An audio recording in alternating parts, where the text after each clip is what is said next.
Hello, everyone, and welcome to another edition of Handicappers Corner, brought to you by the Derby Bar and Grill. I'm Mike Heads, along with Drew Forster. We're going to go through the Sunday, September 23rd races at Hastings Racecourse. We do have 8 races on tap. Excellent condition. Should be a lot of fun. We're having a great September here at Hastings. Oh, great cards, great weather. Carries on today. Again, there's no stakes races this weekend, but we do have some really competitive fields. Really got to get your thinking cap on for some of these. You've got to earn it. Which counts absolutely for the first race. Toughie, non-2. Yeah. You like that sightway? Yeah, excellent. Very nice. Claiming 4,000, non-2 for 3-year-olds and up. I have gone to a horse, just ran second in this heat last time, Fei Ying out of the Mel Snow Barn. I liked him last time, went off 5-1, just missed a Silent Flame. Actually, I think I picked Friar Tuck last time. Fei Ying ran second. That was on Derby Day. First heat on Derby Day. Fei Ying, I like to come back. Perfect spot for him. Just missed. A lot of times, you know, facing winners off the win. He didn't disgrace himself at all, ran second, so I like him in here. In the second spot, I have the 5 Country Cash. This is a horse that's been off for a little while, but definitely likes the distance. Ran going long in 2 of these races previously, big seconds to finally Proud of Minstrel's Time. Last time he ran him in the endurance races here at Hastings, which end up to be pretty salty against Super Steve Roses for Ben. That was back on August 6th. He gets about 6 weeks off. Comes back into this race. He should be pretty tough. I like him for second. And third spot, I put Ton of Pride out of the Harold Barrowby horse. Harold Barrowby barn, sorry. Not quite sure what happened last time. He hopped at the start, got in some trouble. It was a bit of a jumbled mess for him. The race before that, in the same condition, he was right there. He'll like the distance. I have him in for third, 6-5-3.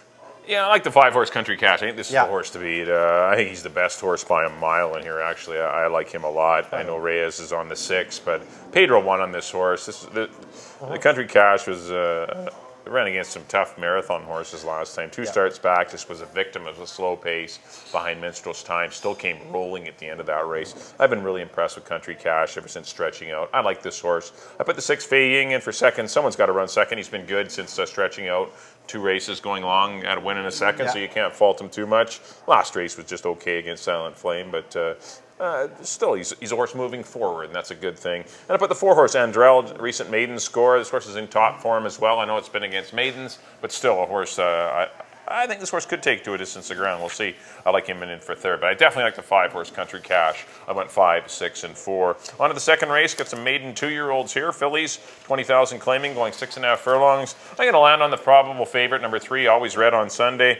It's kind of bobbled. It says bobbled at the start. Kind of a quick stumble. It just kind of had to use up more horse than he should have had to be up in position.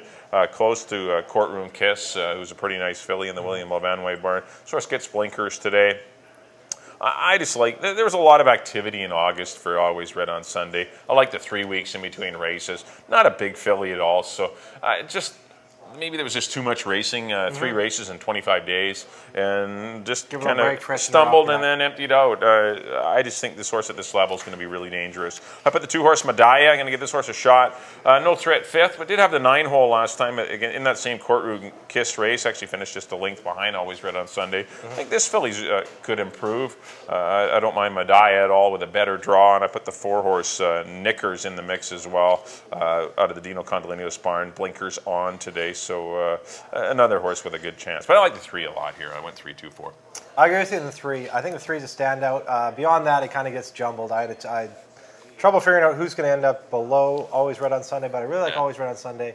BC Derby winning connections, McPherson, Radicop, and Hamill. I'd say all systems go, like you say. Nice little break, little freshener before this. I think she'll be really tough. The second spot, I put Stormageddon. There's a few question marks about Stormageddon. I liked her last time. Ran against Pineapple, started to pretty grow some of them. This isn't an overly tough 20. I think maybe she can get up for second. One thing that concerns me is that Amadeo Perez ends up on the 8, Ali's Bobcat, over Stormageddon. I'm not sure if that was a trainer move or a jockey move. I'm not sure how that went down. But I'll put Stormageddon in for the second spot. For the third spot, I might be overthinking this, but Marlowe Dunn rode Knickers for Dino, the 4-horse. Dino's really good a great guy to ride for. He doesn't switch riders a lot. Very loyal. Doesn't switch riders a lot. Kind of lets you keep your horses, keeps guys on horses. Doesn't really jerk guys off horses. Marlo rode Knickers for him, and she ends up on a first-time starter in here, Lips. I'm thinking maybe he gave her a choice, and she chose Lips. So I put Lips in the third spot. A Rosberg filly, first-time starter in not a very tough heat.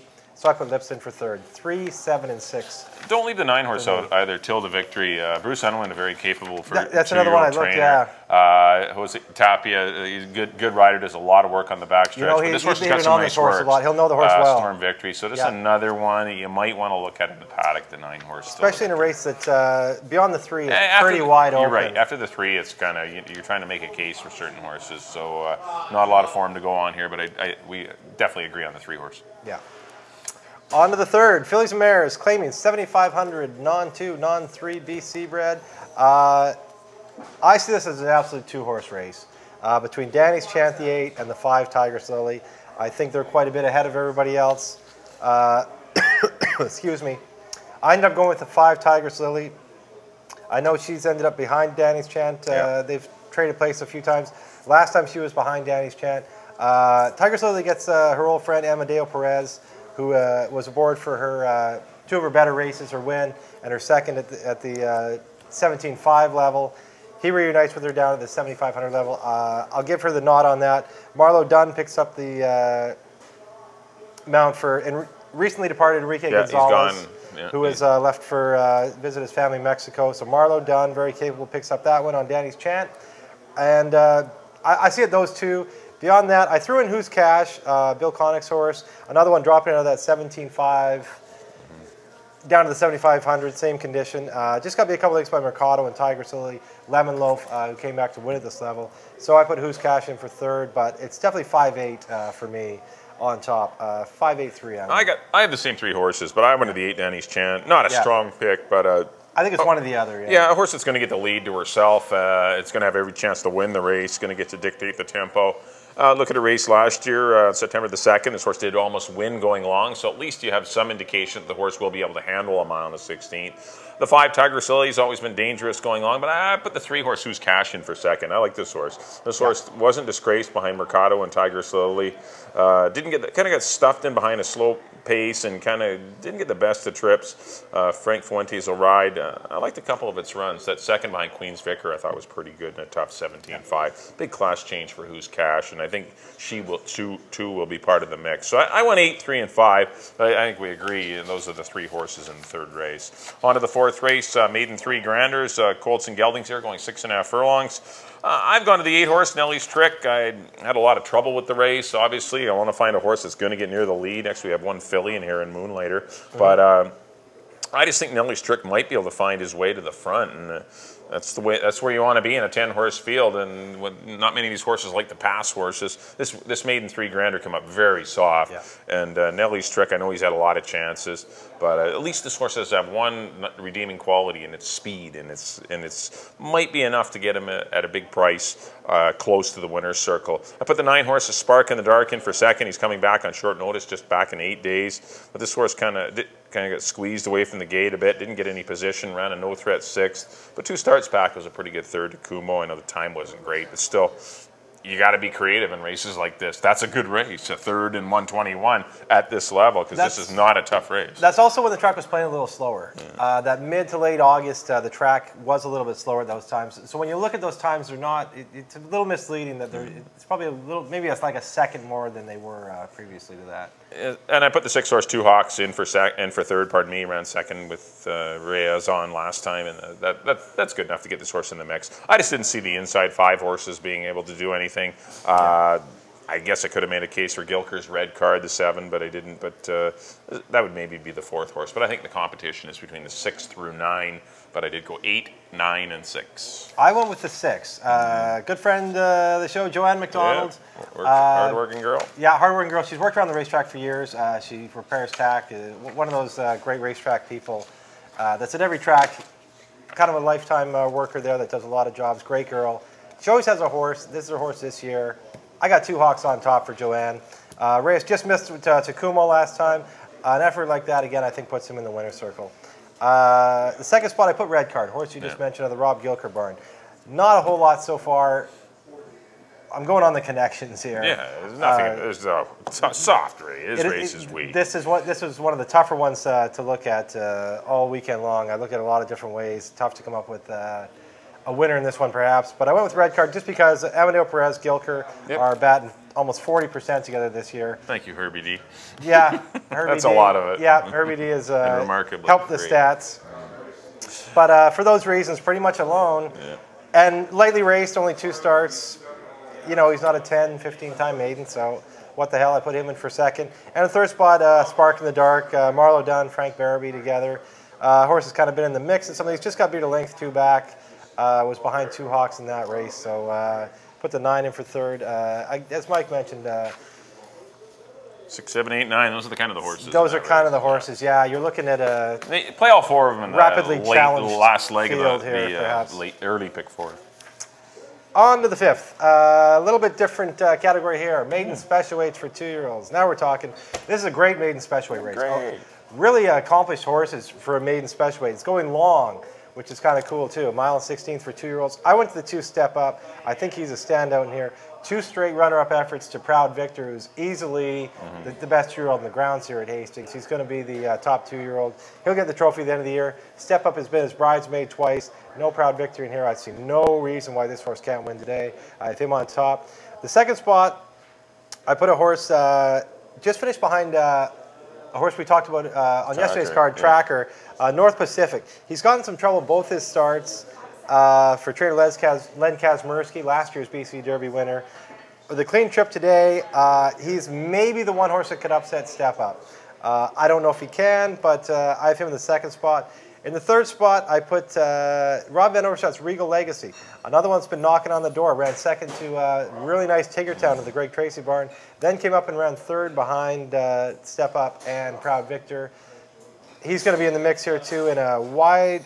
Other than Step Up, I think it's kind of wide open. There's definitely some nice horses in here. Some horses people think a lot of, but it's 2, 5, and 3 for me. Yeah, I have the same 3. I'm not as sold on Step Up as you are, but definitely anytime you're going a mile on the 16th, it's a new distance, new winners sometimes. It's not always the ones that have the good form sprinting, but Step Up is definitely one that's going to, I think, light going a distance of ground. The only thing I have against this horse has been given 3 incredibly perfect rides. Yeah. Perfect rail trips. I mean, there's been nothing go wrong for Step Up. Yeah. And still, I know it's Proud Victor in front of him, but still, I'd like to see this horse out going out 4 wide one time and see how good it is. You know, if this get rolling.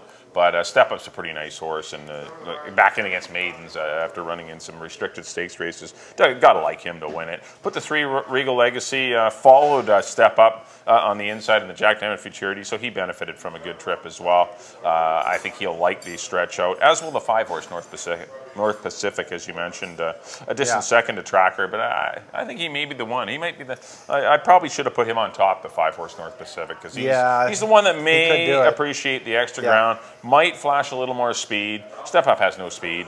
Regal Legacy might flash a little more speed. It's just a matter of who's going to be sitting in a good position. And for 4th, I put the filly, the 6, Touching Promise. Distant second to Courtroom Kiss, but still it's a filly running against the boys. She's bred to run long, though, out of Promise One by Touch Gold, of course that won the Belmont Stakes, so lots of distance in this pedigree. She's not a big filly, though, so still distance limitations maybe for her, but I put her in for 4th. But I do like the 2 Step Up, but not a key for me. I think you need 3. I went 2, 3, and 5.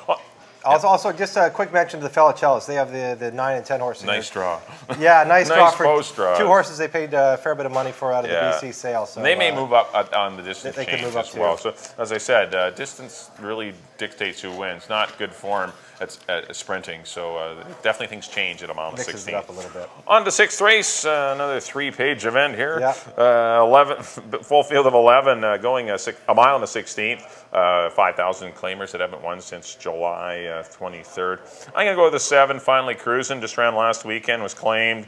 Moves into the Rob Van Overshot barn, quick turnaround. Just lost the Raising Memo in a good heat. Looks like there's a little bit more speed in here. to help him out with horses like True Grit, Mucho Verde, Hornblower, and Sophie Dancer. I just see a little bit more pace to help out the 7 finally cruising. So I'm going to put him on top. I put the 11 Warren's Tony R and the 10 Sophie Dancer. They're kind of the 3 obvious horses in this race. Those look to be the class horses. Hornblower, I've left off the ticket, but he's been freshened up a bit. He was a pretty impressive winner last time, but this race has come up pretty tough for the level. I went 7, 11, and 10. This is a pretty salty race for non-winners of the year for 5. Boy. Salty. I went to the 11 Warren's Tony R. Yeah. He'd been off since January. Comeback was heavy favorite last time. Just got couldn't quite catch a very speedy Swiss Arrogant who's been on fire here lately. You know, they went down there in 17 and 2. He's got that race under his belt. Coming back. Derby connections. We Yeah, got some BC Derby again winning the Derby connections. Redicott, McPherson, Hamill connections. He's run long before down south. He's got a 2nd and a 3rd to show for it. No reason why he isn't going to improve his 2nd start off a long layoff. The 2nd spot, I put a horse who has not had a long layoff, Sophie Dancer, coming back in a week, but was running against very tough horses in a Vets Pride, Texas Buccaneer. Those endurance races here are always pretty salty, and it was going a long way last time, 1 mile and 7/16. What doesn't scare me as much about the layoff is those races were really spaced out. You know, there was like 1 a month. Now he comes back with a short turnaround, picks up Mario Gutierrez. Sophie Dancer is definitely live in here. And the 3rd spot, the horse you picked on top, finally cruising. Another horse that was off like 6 weeks, probably needed the race last time, just couldn't quite get up, just got beat a nose. Definitely fits in this spot too. A class old horse that likes to go long as well. So with same horses, I have the 11 on top. I went 11, 10, and 7 in the 6th race on Sunday. On to the 7th, 3-year-old fillies for $15,000. Another good heat here. As we get late into the Sunday card, get some really good races. 7 of them going postward. Another race you can make a case for a lot of them. I went to the 2 Bold Pretense out of the Rob Gilker barn. There's one of those fillies that just seems to be a notch below the allowance races. Every time she seems to run for a price, she's really dangerous. You know, she came out this year, was in an optional 50. She's had some hiccups, though, and little gaps in her form, though. Yeah. Obviously, there's been some issues with the horse, but definitely a... Run 4th that day, ran back for 25, crushed, went up to optional 50, got beat again. Then he dropped her down into the 25, where she'd previously been successful, and she ran into Ouch and Undo It and couldn't quite get by them. But now in for 15. She does see Undo It in here again, but I don't know. I just think Bold Pretense, I think it's her day. Mario Gutierrez takes over. I got the 2 on top. The horse I just mentioned, Undo It. Live. Very live. Another one that was in that $25,000. She ran against older mares for 25, against Queen's Vic or Dashing Daisy and Dearest Princess. That was a tough heat for her. She drops back into 15, strictly against 3-year-old fillies, so she's definitely tough in here. Amadeo Perez rides for John Morrison. And in the 3rd spot, I put What a Score. Hard-knocking little filly that's, at this level, is always right there. Yeah, good claim. Yeah, very good claim by Jim Brown. Jim Brown and Reyes. Antonio. I was trying to think of his first name. I got stuck there. Antonio Reyes have been on fire together. They're 21%. They're having a good meet together. No reason. Any of those 3 I could see winning it, but I put Bold Pretense on top. Yeah, I've gone to the 2 as well, Bold Pretense. Not a strong pick. A little concerned about the layoff and the fact that since the claim, the bandages have come on. Just okay efforts, and now offered for $15,000. So just a little concerned. I think she's the best horse in the race, but still, I wouldn't want to key her. I mean, I wouldn't. I definitely think the 4-horse Undo It. Have a look at her in the paddock, as Mike would say. As Mike would say, check her out. But the 4-horse Undo It as well.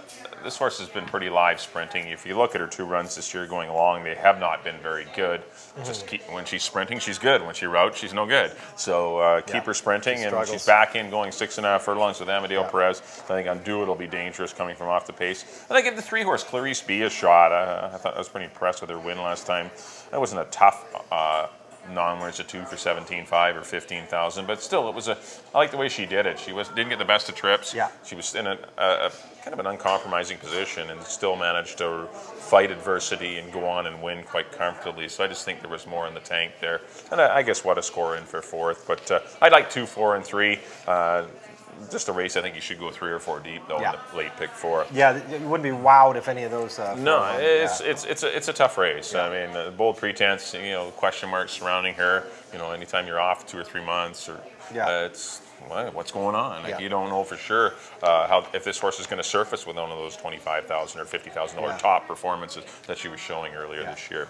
All right, on to the 8th and final. Got some maiden 3 granders going a mile on the 16th. I'm going to land on the 6th horse, Dynamine. Well, not a strong pick either. I don't trust this horse at all, but I do think this horse will run well.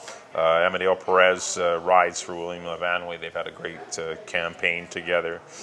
Just an average 3rd behind Fei Ying and Western Who. Maybe watch how Fei Ying runs. If she wins off easily, well, then it's a pretty live heat. Because the track, was, as you mentioned, was pretty slow that day, 149, so don't totally go off the time. The 5 horse Soul of Mine, I think, fits in the mix. Another brutal trip for him. Last time, broke slow and then wide the whole race. Just not enough horse to do all that. Not many horses are good enough to be, as you mentioned, last and wide. You can be wide, you can be last, but don't be both. But and that's what's happened to him. He's had 2 in a row like that. Incredibly unfortunate rides, but he's a hard luck horse. The number 9, GN Victor, I put in for 3rd. The Gilker Reyes combo. Decent 3rd sprinting. We'll see if this horse can stretch out. A lot of the buying victors run on. Once again, though, not a lovely race for me. I went 6, 5, and 9. This is another head scratcher. Another one you're going to want to go a little deep in this one on all your multi-race bets. I agree with you on the 6. Like, I mean, Dynamite. I know it's not a good horse. I mean, just a horse. Yeah, it's just another horse. Don't fall in love with Dynamite. So, for the reasons you mentioned, I came up with Dynamine. You know, a 3rd behind. You know, got beat 4.5 by Fat Cat Diplomat, 7 by Fei Yang. Maybe Dynamine. Lost to a fat horse. Yeah, lost to a fat horse. Got beat by a fat kid. In the 2nd spot, I put Mr. Sandman. That horse is interesting. Yeah, interesting thing about Mr. Sandman is sometimes there's a fair bit of difference between a $3,000 maiden and a $5,000 maiden. Surprisingly, you'd think they would be just about the same, but there is a fair bit of difference. And the last time he ran for maiden 3 going long, he was 2nd behind Excess Dividend. Then it was tough to. Then he had to sprint. When he found a long race, it was against maiden 5,000s, and he was nowhere near the picture. Then he went back sprinting again, just got beat a few, but long and for maiden 3 has been a hard race for him to find. He ends up in another one, so I think that'll put him in the mix maybe in here. And in 3rd spot, I put GN Victor, as you mentioned, the Gilker Reyes connections. A 3rd last time to Hampton Court. Showed some life. Yeah, just got beat a neck for 2nd. That was Hampton Court just ran off and hit that day as a heavy favorite. He was 40-1 that day. I don't think it'd be 40-1 today. 6, 11, and 9 in a anticlimactic finish. The Sunday to hopefully closer. A great weekend. All right, let's take a quick recap of our selections. Up next on screen will be a little graphic with our picks. Here come mine. Mike up first. For the Sunday, September 23rd program, I led off with the 5, Country Cash. I went 5, 6, and 4. In the 2nd race, I went to the 3 horse, Always Red on Sunday, 3, 2, 9. In the 3rd race, I went to the 8, Danny's Chant, 8, 3, 5. Another 8 for me in the 4th. It's Nellie's Trick, 8, 9, and 6. In the 5th race, I went to the 2, Step Up, 2, 3, 5. 7th race, or 6th race, pardon me, I went to the 7, finally Cruising, 7, 11, and 10. And race number 7, I went to the 2, Bold Pretense, 2, 4, and 3. And then the 8th and final, I went to the 6, Dynamine, 6, 5, and 9. And up come mine. In the 1st, I went with the 6, Fei Ying, over the 5 and 3. In the 2nd, I agree with Mike, the likely favorite, the 3, Always Red on Sunday, over the 7 and 6. In the 3rd, I went to the 5, the Taylor Anderson trained Tigress Lily, over the 8 and the 3. In the 4th, I went to Joanne McDonald's horse. Joanne McDonald. Go Joe. Number 6, Two Hawks, over the 7 and the 9. In the 5, I agree with Mike on the 2, Step Up, over the 5 and 3. In the 6th, I went way to the outside, the 11, Warren's Tony R, over the 10 and the 7.